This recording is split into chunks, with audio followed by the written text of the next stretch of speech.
يا صباح الخير، عاملين ايه؟ يا رب تكونوا بخير. والنهارده جوله جديده من جولاتنا في شوارع القاهره. جولات النهارده هتكون من ازحم مكان فيكي يا منطقه. جولات النهارده هتكون من منطقه العتبه، سوق العتبه، حي العتبه، ميدان العتبه، شوارع العتبه. يعني النهارده هنتمشى في العتبه. طب حاليا كده انا فين؟ حاليا كده انا في شارع قصر النيل، بادئ الجوله بالظبط من ميدان طلعت حرب. حاليا كده احنا في شارع قصر النيل، يعتبر من اجمل شوارع وسط البلد. من اجمل شوارع لان الشارع تم ترميمه بالكامل. ده الشارع انتهوا تماما من ترميمه. لو بصيتوا يمين وشمال هتلاقي كل العماير مكتسبه بقى اللون الجميل، وكلها لون موحد. هي دي الوان عماير وسط البلد القديمه من اول ما اتعملت وسط البلد، اللي هي القاهره الخديويه. المهم الشارع ده تم ترميمه بالكامل. وليه برضو الشارع ده يعتبر من اجمل شوارع وسط البلد. الشارع ده اول ما دخلناه يمنا وشمالنا، يمنا كده هتلاقي في ممر كده جميل وهادي تتمشى فيه، طبعا هو مخصص للمشاة بس. ده شارع اسمه او ممر اسمه القاضي الفاضل. وكان على شمالنا شارع اللي هو اسمه ايه، اللي يدخلك كده على ممر بهلر، برضو شارع جميل كده وهادي. وقدام شويه هنعدي برضو على شارعين جمال قوي برضو مخصصين للمشاة، اللي هو شارع الشريفين او البورصه المصريه. واللي على الشمال شارع الشواربي، طبعا اللي كله محلات لبس. شارع طبعا الشريفين هو اللي جه على اليمين ده كده على طول. طبعا او البورصه المصريه، الشارع بيتسمى بالاسمين لان البورصه القديمه موجوده فيه، وفي برضو الاذاعه القديمه، الاذاعه المصريه القديمه موجوده في الشارع الجميل اللي موجود على ايدينا اليمين. على شمالنا طبعا ده ممر الشوارب المشهور. حلو المشهور. ممر الشواربي المشهور طبعا كله محلات. الشارع ده يا جماعه من زمان كده، في سبعينات وستينات القرن الماضي، او الستينات والسبعينات اللي فاتوا. الشارع ده كان بينزل فيه احدث موضه بتنزل مصر. على يميننا طبعا ده البنك المركزي المصري. والتقاطع الجاي طبعا هيكون تقاطع شارع شريف. وعلى شمالنا العماره الضخمه دي يا جماعه، دي عماره الايه موبيليا. عماره ليها كده تاريخ حافل بالعفاريت والجان، وما شاء الله ليها حاجات كتير كده مرعبه. فكرت كتير اروح اصورها بس قلت بلاش، طيب احسن وخلينا في الجولات جوه العربيه او مستخبيين ومحدش يقدر يعمل لنا حاجه. كده قطعنا شارع شريف. احنا طبعا نسيت افكركم، او عشان انتوا عارفين احنا جولتنا مش في شارع قصر النيل خالص. احنا جولتنا في ميدان العتبه. بس انا كده هدخل ميدان العتبه كده من شارع قصر النيل لحد ما اوصل لشارع الجمهوريه، ومنه بقى اوصل طبعا لميدان الاوبرا وتمثال ابراهيم باشا. وادخل بقى كده من عند شارع الازهر، او من عند نقف الازهر، ونقدر نمسك ميدان العتبه ونتفرج عليه. زي ما قلت لكم في بدايه الجوله هتبقى زحمه، هيبقى فيها توقفات كتير، ويبقى فيها برضو تجرية للفيديو كتير اعتقد. لان النهارده مش يوم حد، انا بصور في يوم غير اليوم الحد. فالدنيا لا اسف زحمه جدا جدا. المهم بقى نرجع لجولتنا. بما اننا بقى في شارع قصر النيل، تعالوا نتكلم عنه او نعرف سبب التسميه. فاكرين كنت عملت لكم جوله قبل كده عن ترميم شارع قصر النيل. كنت ذكرت ان الشارع ده اتسمى بسبب ان كان في قصر مبني على النيل ورا خالص كده. مكان ايه؟ مكان عارفين جامعه الدول العربيه وفندق النيل ريدز اللي هو موجود جنب جامعه الدول العربيه. وجنب برضو مبنى الحزب الوطني اللي هو مولع دلوقتي. الثلاث مباني دول كان مكانهم قصر اللي هو كان اسمه قصر النيل، اللي الشارع ده اتسمى على اسمه. القصر ده كان بتاع مين؟ كانت بنت محمد علي باشا، اللي هو محمد علي الكبير، بنته نازلي هانم. طبعا انا معتقد في الفيديو بتاع قصر النيل اللي فات، او فيديو بتاع ترميم قصر النيل، انا قلت ده بتاع بنته زينب. انا بعتذر، هو بتاع بنته نازلي. ان بنته زينب بنى لها قصر سرايا الازبكيه، وزينب بنى لها قصر النيل اللي كان موجود على نهر النيل. طبعا القصر ده اتهد. طب احنا كده فين بسرعه؟ احنا كده في ميدان مصطفى كامل، وده تمثال مصطفى كامل على الشمال. الميدان ده برضو من اجمل الميادين اللي موجوده في وسط البلد. طبعا بيقطعه شارع محمد فريد، وبيكابل بيك كده على الشمال يعني لحد ما يوصلك لشارع رمسيس او تقاطع شارع رمسيس. ولو خدنا شارع محمد فريد ده برضو يمين، يوديك كده لحد فين يا جماعه؟ يوديك كده لحد السيده زينب وميدان السيده زينب. احنا مكملين في شارع. طبعا شارع قصر النيل بيبتدي منين؟ بيبتدي بيك من عند ميدان التحرير وينتهي بيك شارع الجمهوريه. في مسجد كده اسمه مسجد اللي هو الكيخيه. ده مسجد اثري يا جماعه، مسجد قديم جدا، من اقدم المساجد او من اول العمارات اللي كانت موجوده هنا في منطقه وسط البلد. اصلا قصر النيل اول قصر نفسه اللي اتبنى على النيل، اللي هو بتاع نازلي هانم بنت محمد علي باشا. ما كانش اصلا في القاهره الخديويه، او ما كانش في المباني دي كلها يعني. طبعا اللي بنى القاهره الخديويه دي طبعا اسماعيل باشا، او الخديوي اسماعيل، هو اللي بنى القاهره الخديويه دي كلها، او منطقه وسط البلد بالكامل. اسف على الزحمه، هحاول كده اجري لكم شويه كده وارجع لكم. ممكن كده ارجع لكم على ميدان الجمهوريه لو الزحمه دي هتبقى مكمله معانا.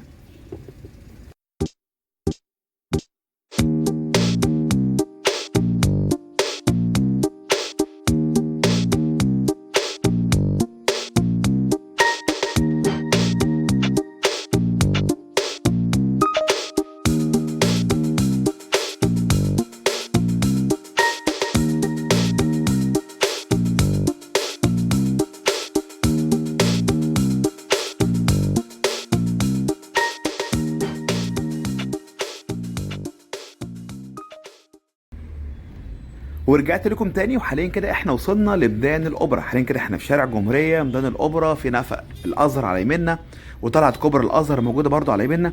على شمالنا هيكون شارعين، شارع عبد الخالق ثروت وشارع عدلي الموجودين على الشمال اللي هم بيدخلوا بيك لوسط البلد. على يمين زي ما قلت لكم نفق الازهر اللي موجود قدام، اللي هي اليافطه الزرقاء اللي فيها سهمين لتحت. وجنب نفق الازهر كده من على اليمين دي طلعت كوبري الازهر. واللي قدامنا المبنى اللي قدامنا اللي في النص ده جراج الاوبرا. طبعا ده ميدان الاوبرا اللي فيه تمثال طبعا ابراهيم باشا. ابراهيم باشا ده يعتبر، مش يعتبر، حلو يعتبر، دي ابراهيم باشا هو ابن محمد علي باشا الكبير طبعا. ابراهيم باشا اتولد سنه 1789، اتوفى سنه 1848. مسك حكم مصر تقريبا 8 شهور، من شهر مارس كده 1848 لحد شهر 11 يعني وقت ما توفى سنه 1848. ندخل بقى على يمنا كده، احنا داخلين على ميدان العتبه. هيكون على شمالنا شويه نزله كوبري الازهر. يبقى على يميننا كده من ناحيه اسمه ده جراج الاوبرا اللي جنبنا، في طلعه الكوبري، واللي على شمالنا دي نزله الكوبري اللي نزل منها العربيات. برضو الدخله برضو هتكون زحمه، اعذروني على الزحمه، هفضل كل شويه اعتذر لكم بسبب الزحمه، بس معلش غصب عني. طبعا احنا عندنا كده عندنا الاوبرا اللي فيه تمثال ابراهيم باشا. طبعا فكره يا جماعه، شارع الجمهوريه اللي انا كنت فيه من شويه كنت عامل عنه جوله قبل كده لو حبيتوا تتفرجوا عليها. برضو شارع مين، شارع برضو قصر النيل لو حبيتوا تتفرجوا عليه باستفاضه هتلاقيني برضو عامل عنه جوله قبل كده. حتى الشوارع المتفرعه من قصر النيل، يعني شارع الشواربي عامل عنه جوله قبل كده. شارع ايه تاني، شارع الشريفين اللي فيه البورصه المصريه وفي الاذاعه المصريه القديمه كنت عامل برضو عنه جوله قبل كده طبعا. والقاضي الفاضل والشواربي، كل الشوارع دي انا مصورها بجولات منفصله ومتكلم عنها باستفاضه. نرجع بقى لجولتنا عن العتبه او اسواق العتبه وميدان العتبه اللي داخلين له، والمعالم الجميله اللي هنشوفها. وهنشوف بقى الزحمه الجميله جدا جدا اللي مش موجوده في اي مكان غير هنا في قلب مصر او في القاهره. سوق العتبه سوق قديم، سوق يرجع تاريخه، هنتكلم عن تاريخه، هنتكلم عن كل حاجه بالتفصيل ان شاء الله. بس هحاول اعدي من الزحمه دي، انا خايف اقول لكم اعدي من الزحمه دي تطلع الجوله كلها زحمه والله، فمعلش يعني اللي عنده الضغط او السكر بلاش يتفرج على الجوله عشان هيتعصب بسرعه. نرجع بقى لجولتنا.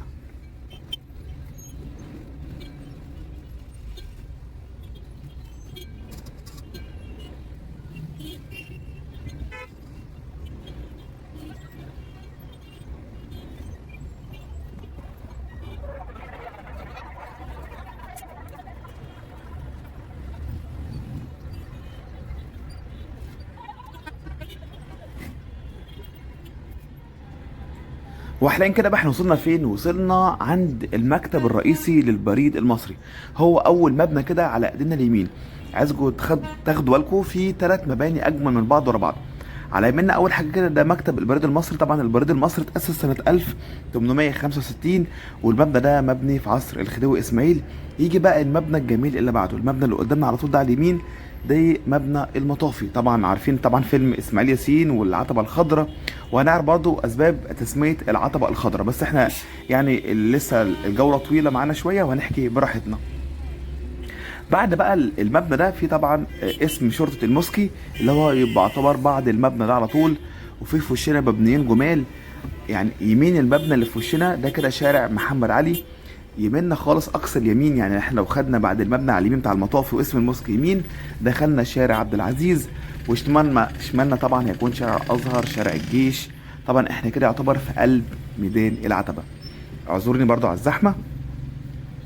طبعا يا جماعه هنا في كميه اسواق رهيبه، يعني دي قلب القاهره. هنا على فكره برضو على يمنا في مقياس للمسافات. يعني اقول لك انا حاجه، انت عايز تقيس المسافه من هنا للاسكندريه او من القاهره للاسكندريه او من القاهره لاي محافظه، بتتقاس المسافه من هنا من على المبنى اللي على اليمين اللي هو جنب مبنى اللي هو البريد المصري. بتقاس المسافه من هنا، يعني مثلا يقول لك من هنا لاسكندريه 220 كيلومتر، بتقاس المسافه من هنا كده بالظبط لحد الاسكندريه او اي محافظه خارج حدود القاهره. تعال نكمل بقى في كلام في كميه الاسواق الرهيبه اللي ممكن تشوفها هنا. في ظهرنا ورا كده، يعني في ظهري كده على طول، لا مش في ظهري، على شمالي عند محطه مترو العتبه في سور الازبكيه. سور الازبكيه ده يعتبر اكبر سوق او اشهر مكان لبيع الكتب والمجلات المستعمله. ده موجود اشهر سوق في مصر مش في القاهره بس. طب هنعمل ايه تاني؟ يمنا على طول اقصى اليمين شارع عبد العزيز. شارع عبد العزيز ده يعتبر المركز الرئيسي لتجاره الاجهزه الكهربائيه والهواتف المحموله ده. طب في وشنا العماره اللي في الوش في عمارتين هم. العمارتين دول بقى مشهورين في ايه؟ او العماره اللي في الوش اللي هي تعتبر ناصيه محمد علي، اللي هي العماره اللي على اليمين دي على ناصيتها شارع محمد علي. دي مشهوره بايه؟ مشهوره بالاختام. عارف انت صناعه الاختام بقى ومتعلقاتها دي، يعتبر الصناعه دي مشهوره جدا. ولو كملنا في الشارع بتاع محمد علي شويه يبقى سوق المناصره. سوق المناصره ده يعتبر المركز الرئيسي لتجاره الاساس والموبيليا.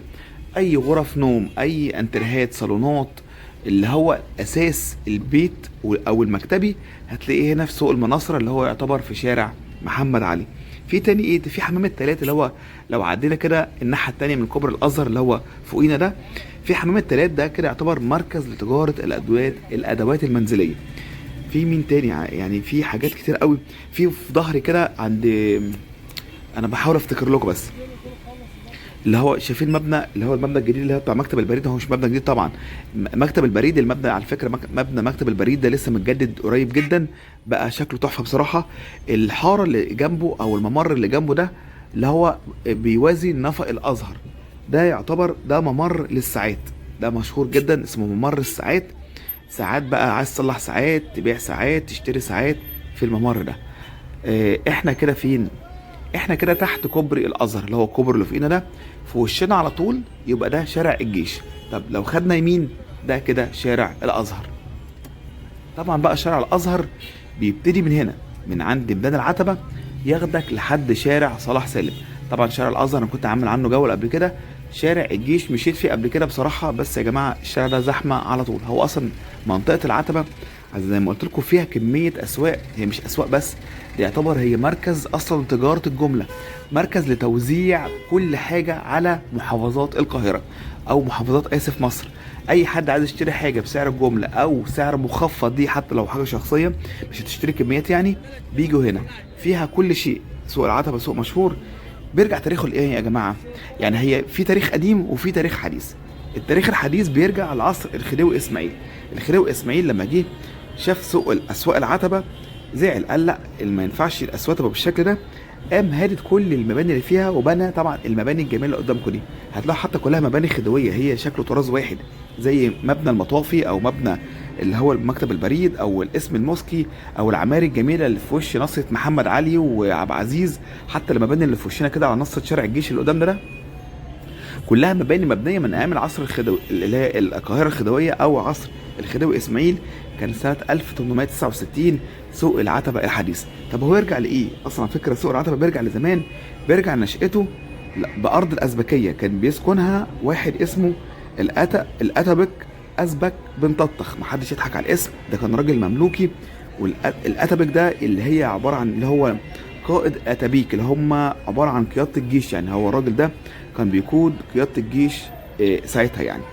ازبك ده كان قاعد هنا في المنطقه، حتى الازبكيه جايه من ازبك، جايه من اسمه. كان عباره عن بركه كبيره. الازبكيه دي كانت بركه، او اسف المنطقه دي عباره عن برك. هو ردمها وسوى الارض وقعد فيها، وهو يعتبر من اول من قعد فيها وجذب الناس يقعدوا فيها. كان الكلام ده سنه كام يا جماعه؟ كانت سنه 1495 ميلاديا.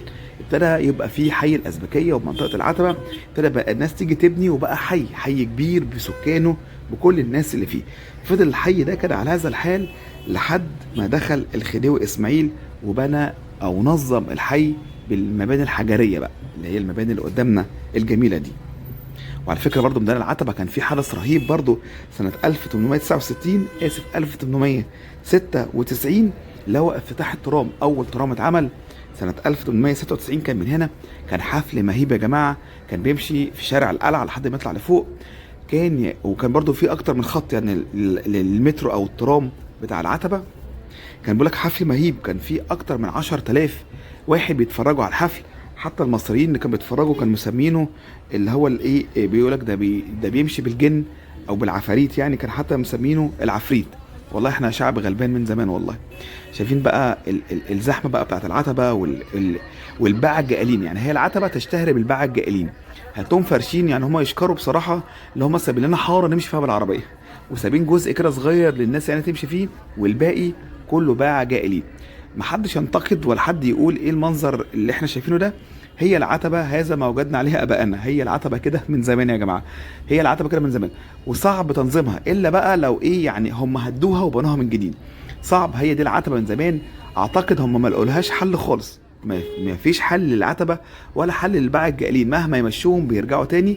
لا، هو ده مصدر رزقهم من الاف السنين، يعني هو ده مصدر رزقهم، خلاص هم اتعودوا على كده. حتى اللي بيجوا يشتروا هم متعودين على المنظر اللي هم ماشيين فيه ده، فمحدش يتريق ولا حد ينتقد. هو سوق العتبه هو سوق كده. هتقول لي بقى سوق عشوائي، سوق غير منظم. هو سوق عشوائي وسوق غير منظم بس خلاص احنا تقبلناه، والله لو في تصليح او في ان انت ممكن تطور فيه، يلا طور، احنا ما بنقولش لا يعني. تعالى بقى نرجع لايه، نرجع لخديوي اسماعيل. بصراحه الراجل ده عجبنا قوي، رغم ان هو يعني داين مصر كتير، بس هو اللي بنى بعد طبعا جده الكبير محمد علي. انا من رايي هو اللي بنى مصر الحديثه، يعني محمد علي اسس مصر الحديثه، وانا من وجهه نظري ان الخديوي اسماعيل بنى مصر الحديثه. هو اللي بنى كل المباني الجميله اللي موجوده، هو اللي بنى الاوبرا، بنى بدا بقناه السويس وحفر قناه السويس المهيب اللي عمله. كل القاهره الخديويه والمباني العظيمه اللي موجوده في قلب القاهره هو اللي بنيها. طبعا احنا كده فين؟ احنا كده برضو في قلب ميدان العتبه. هنلف كده يمين، هنمشي. لو احنا خدنا الشارع على طول على فكره هندخل على شارع كلود بيك. طبعا ميدان العتبه بيطلع منه شوارع كتير، زي شارع عبد العزيز، شارع محمد علي، شارع الازهر، شارع الجيش، شارع الازبكيه. شمالنا كده طبعا شايفين المبنى كده اللي هو يعتبر متقطع كده، ده جراج العتبه. انا بادئ كده وهو ورا كده في ميدان الاوبرا، في جراج الاوبرا، يعني هنا المنطقه دي فيها جراشين كبار، وبرده المنطقه زحمه ومتكدسه. هنا بقى داخلين على المعمعه، هنا ازحم حاجه في العتبه. الجزئيه دي مشهوره بايه على فكره؟ الجزئيه دي مشهوره بالملابس. الحته اللي احنا فيها دي بالملابس والبرفيوم، البرفانات بقى كلها في الحته دي. لو قلت لكم احنا كملنا على طول هندخل على شارع كلود بيك. شارع كلود بيك برضو كنت عامل عنه جوله قبل كده. كلود بيك مشهور بايه؟ مشهور بكل قطع غيار الغسالات والبوتاجازات والخلاطات، كل ما هو خاص بالحاجات دي هتلاقيه في شارع كلود بيك. شارع كلود بيك ده يمشيك لحد ما يوصلك لشارع اسف لميدان رمسيس. طبعا لو عايز تعرف بقى عن كلود بيك اكتر وايه سبب التسميه والشارع ده ايه بدايته وايه نهايته وايه بقى، طبعا كان شارع طبعا تاريخه ما يعلم بالله ربنا اساسا، فممكن تدخل على جوله كلود بيك ولو حابب تتفرج او تسمع عن تاريخ الفيديو. طبعا كده على شمالنا جراج الازهر، اسف جراج الازهر ايه، جراج العتبه ومترو العتبه. على فكره مترو العتبه في ظهر الجراج ده، وسور الازبكيه بقى ومنطقه الكتب بقى اللي هي بيع الكتب المستعمله والمجلات المستعمله في الظهر هنا ورايا كده يعتبر على الشمال. هنكمل احنا كده في جولتنا. ممكن نتكلم في ايه تاني؟ ممكن نتكلم ان الخديوي اسماعيل دخل في المنطقه دي قلت لكم غير ان المباني اللي هو خلاها مباني حديثه، دخل فيها يا جماعه الميه ماشي والغاز، كانت تضاء كده المصابيح الغازيه، وعمل فيها شبكه صرف صحي وشبكه صرف ميه. شبكه صرف ميه ازاي؟ يعني شوفين فيه بتبقى جريلات كده على يمين وشمال زي المطر كده بيصفي فيها المطر. هو كان عامل جريلات يمين وشمال عشان المنطقه دي اسواق، تيجي بالليل تتغسل كلها تماما بالميه، والميه دي تتصرف في الجريلات او المجاري الميه اللي على اليمين وعلى الشمال، ويبقى السوق نظيف وصحي. متخيلين الفكر ده من 1800 حاجه و60 كانوا بيفكروا كده. دلوقتي احنا اصلا مش لاقيين مكان نمشي فيه. تعالوا كده نلف من هنا عشان احنا ما نطلعش بره جزئيه العتبه، ونلف ونتمشى في شوارع العتبه. وممكن ادخل بيكم في شارع عبد العزيز ونتمشى فيه. طبعا شارع عبد العزيز من اكبر الاسواق اللي موجوده في مصر لبيع الاجهزه الكهربائيه والهواتف المحموله. كان اصلا شارع عبد العزيز الاول يعتبر لبيع الاجهزه الكهربائيه فقط لا غير. بعد كده لما دخلت بقى الموبايلات والحاجات دي كلها بقى بقى مناصفه كده لبيع الهواتف والموبايلات يعني والاجهزه الكهربائيه. تعالوا بقى نلف من هنا، واللي قدامنا ده كده جراج العتبه اللي في وشنا. لو خدنا كده يمنا من جراج العتبه على طول انت كده وصلت لمحطه مترو العتبه، وطبعا ورا كده برضو في سور الازبكيه اللي هو اللي بيع الكتب. تعالى بقى نرجع في شارعنا. دي تعتبر من ازحم الحتت اللي موجوده، مش عايز اقول ازحم والله، هي اصلا العتبه كلها زحمه، يعني حتى شارع الموسكي ما تعرفش تمشي فيه برجلك اصلا. فنكمل بقى، احنا هنلف منين؟ هنلف برضو من ميدان العتبه. وتعالى ادخل بيكم كده من شارع عبد العزيز، لان ده ممكن من اسهل الشوارع اللي اقدر امشي فيها. غير كده ما اقدرش، يعني لو مشيت في شارع الجيش مش هنعدي خالص، ممكن الجوله تقعد 10 ساعات ولا حاجه. تعالى بقى نرجع لسبب التسميه. طبعا العتبه هي اسمها العتبه، كان قبل كده كانت اسمها العتبه الخضراء، وكانت قبلها برضو كانت اسمها ايه ايام الملك فاروق ميدان الملكه فريده. وبعد كده كانت قبلها اسمها العتبه الزرقاء، يعني كان ليها اكتر من اسم. على فكره كده على يمنا ده المسرح القومي، في ورا كده برضو مسرح الطليعه، وزي ما قلت لكم في سور الازبكيه، وطبعا في حديقه الازبكيه على اليمين. واللي قدامنا كده الكوبري اللي فوق ده كده كوبري الازهر، وفي برضه نفق الازهر. المهم نرجع لمضموننا، نرجع لسبب التسميه. نرجع بقى للعتبه الزرقاء، نرجع لزمان خالص، لزمان ورا يعني. كان في بنو سرايا هنا بناها اسمه الحاج محمد الدار الشرايبي شاه. ايه الاسم ده؟ محمد الدار الشرايبي شاه، ماشي. ده جه هنا بنى سرايا ليه كبيره هنا في المنطقه دي. السرايا دي قالت لمين بعد كده؟ قالت للامير رضوان كتخوده الجلفي. رضوان كتخوده بقى لما خدها زينها وخلاها حاجه رائعه، ماشي. خدها منه بعد كده مين؟ الامير محمد بيك ابو الدهب. طبعا عارفين الامير محمد بيك ابو الدهب ده كان دراع اليمين لعلي بيك الكبير المملوكي. وكان برضه كان ايه ليه برضه مسجد فين؟ عارفين مسجد الازهر الشريف؟ في مسجد جنبه كده اسمه مسجد ابو الدهب، هو ده المسجد بتاع الراجل ده. بعد كده خدها منه مين؟ خدها منه الامير طاهر باشا الكبير. طاهر باشا الكبير ده اصلا كان راجل بينافس علي بيك الكبير على الحكم. بعد الامير طاهر باشا الكبير خدها منه الامير طاهر باشا، بس ده مش الكبير يعني، ده كان ساعتها ناظر الجمارك في عصر محمد علي باشا.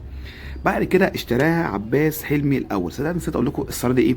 السرايا دي كان لها عتبه زرقاء، فعشان كده العتبه كانت اسمها العتبه الزرقاء. لما جه بقى اشترى عباس حلمي الاول السرايا، مسكها وهدها وبناها من جديد، وبنى عتبه خضراء مكان العتبه الزرقاء، لان هو اصلا ما كانش بيتفائل ولا كان بيحب اللون الازرق. ومن بعدها العتبه من اسم العتبه الزرقاء بقى اسمها العتبه الخضراء. بعد كده جه طبعا الخديوي اسماعيل الجميل، مسك منطقه العتبه دي كلها، هدها كلها وبناها واسسها من جديد. ومن ضمنهم بقى هد مين؟ هد السرايا الضخمه دي. ما تبقاش منها كده غير قصر صغير اللي هو حاليا مبنى المحكمه اللي هي جنب البوسطه اللي جنبنا دي او اللي ورانا جنبها المحكمه. هو ده جزء او القصر اللي كان متبقي من السرايا الخضراء الضخمه الكبيره بتاعت عباس حلمي الاول. برضو العتبه دي كان لها اسم تاني، كان ليها اسم غريب كده او يعني يضحك، كان اسمها ميدان الملكه فريده. طبعا الملكه فريده دي زوجة الملك فاروق. الملك فاروق لما اتجوز الملكه فريده حب يهديها يعني كده، او حب يعني يفرحها، قام مسمي ميدان العتب باسمها، بقى اسمه ميدان الملكه فريده. وبعد بقى الملكه فريده ما ماتت اسف، بعد ما يعني انفصلوا عن بعض، قام كالعاده قام رجع اسم ميدان العتبه لاسم ميدان العتبه القديم، وشال اسم الملكه فريده من الميدان. ده كده كان نبذة مختصرة جدا جدا على سبب التسمية أو أسباب التسمية للميدان. حاليا كده احنا فين بقى؟ تعالوا بقى نرجع بقى ايه، نركز في الطريق والشارع والناس، احنا فين؟ الواحد لما بيجي يحكي بينسى. كده احنا على يمنا على طول كده شارع محمد علي، في وشنا كده اللي هو بين العمارتين اللي قدامنا ده كده اسف، ده شارع محمد علي اللي بين العمارتين، يميننا شارع عبد العزيز. شارع محمد علي يا جماعه او شارع القلعه، زمان كان اسمه محمد علي، ده يمسكك كده لحد فين؟ تعدي بيه شارع بورسعيد وتمسك شارع القلعه اللي هو بقى يعددك على منطقه الحلميه لحد ما توصل لمسجد السلطان حسن والرفاع وميدان الرميله وقلعه صلاح الدين. ماشي، الشارع ده بيمسكك لحد هناك. على فكره الشارع ده كان بيمشي فيه الترام زمان، كان زي ما قلت لكم فاكرين زمان اتعمل اول ترام مشي في مصر كان سنه 1896. كان هنا حفل مهيب، حفل في الميدان ده رهيب، الناس حتى المصريين ما كانوش مصدقين ان في ترام بيمشي لوحده كده يعني. فحتى لما كانوا بيشوفوا الترام كانوا بيقولوا ده كان بيزقوا الجن يعني، او الجن هو اللي بيسوقه او بيمشيه، وكانوا مسمينه عين العفريت. والله احنا شعب غلبان والله. يعني الواحد لما بيجي يقرأ في التاريخ ويشوف احنا شعب طيب قوي يعني، شعب غلبان طيب وفي حاله لأبعد الحدود. يعني احنا مسكنا الرومان، ما كانش في اي مصري بيقود البلد ساعتها يعني، حتى يمسك اي حاجة فيها ذات قيمة.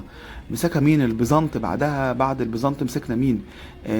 حتى في الأسرة الأموية أو الحكم الأموي في مصر ما كانش في مصريين بيمسكوا، حتى جم يا عيني بعدهم كده، حتى الفاطميين حتى المملوكيين حتى العثمانيين، ما كانش في مصري بيمسك أي حاجة تقيلة. احنا والله شعب طيب قوي. الواحد بيقرأ في التاريخ بنبص أقول طب يا رب فين احنا؟ فين ده يجي وده يمشي، ده يشيل ده يقعد، ده احنا كنا فين؟ احنا في حالنا، احنا عايشين في بيوتنا وخلاص يعني. بلاش ندخل في التراجيديا دي. تعالى بقى ندخل لشارع عبد العزيز. طبعا شارع عبد العزيز قلت لكم هو شارع بيبيع حاجتين او مشهور بحاجتين، تجارة طبعا الأجهزة الكهربائية اللي هي الأساس بتاعه، وتجارة بيع الموبايلات أو المحمول أو الجوال باللغة الخليجية يعني. هنمشي فيه ونشوفه ونتفرج على محلاته مع بعض. شمالنا طبعا شارع محمد علي. شارع محمد علي زي ما قلت لكم أشهره حاجتين اللي هي الاختام، وطبعا في نصه كده سوق المناصرة الضخم الكبير. سوق المناصرة بيبقى ماشي بيك لحد ما يوصل بيك لشارع بورسعيد، وورا كده عند المتحف الفني الإسلامي. كل دي منطقة المناصرة طبعا مشهورة ببيع الأساس المنزلي. بيع الأساس بقى اللي هي غرف النوم، الأنتريه، السفرة، النيش، كل ما هو بقى الحاجات الأساس دي هي بتتباع هنا. طبعا يعتبر سوق شعبي شوية، لحد نص الشعب كده شوية يعني. دي يعني مش سوق تقيل يعني أو سوق غالي، يعتبر سوق رخيص نسبيا. تعالى، انا اتكلمت كتير قوي والله، بقى وجعني. اتمنى يا رب تكون الحلقه النهارده عجبتكم. انا عارف ممكن الحلقه زحمه، او قصدي الجوله النهارده زحمه، بس هو ده مش بمزاجي. هي معروفه العتبه كده. العتبه يا جماعه فيها كل الاسواق، كل الاسواق اللي ممكن تتخيلها على فكره. كل الاسواق موجوده هنا في المنطقه دي. اي حاجه تتخيلها وبسعر الجمله، او تجار الجمله بيجي يشتروا من هنا، لان هنا جمله الجمله، او هنا اليد الاولى يعني. كل التجار الجمله حتى او اللي بيبيعوا في المحلات بيجي يشتروا من هنا. حتى لو واحده بتجهز بنتها او واحد عايز يشتري بسعر رخيص بيجي يشتري من هنا، لان هنا يا جماعه الاسعار رخيصه، لان انت بتاخد هنا من تاجر جمله الجمله. اتمنى يا رب تكون الحلقه عجبتكم النهارده. ممكن تكون مش افضل حاجه بسبب الزحمه الكبيره اللي احنا فيها، بس هو ده المستطاع. يعني هو ده المستطاع ان انا اقدر اصور عدد بالطريقه دي. الا بقى لو انا جيت بقى صورت الفجر ولا حاجه والناس كلها نايمه، مش هنستمتع باي حاجه. اتمنى الحلقه تعجبكم. اتمنى لو الحلقه عجبتك تعمل لي لايك في الفيديو وتقول لي رايك في كومنت. ولو انت مش مشترك في القناه يا ريت تشترك في القناه وتفعل زر الجرس. وفي نهايه كل حلقه هنقول انتظروني فيديوهات تانية كتير. وكان معاكم احمد، والسلام عليكم ورحمه الله.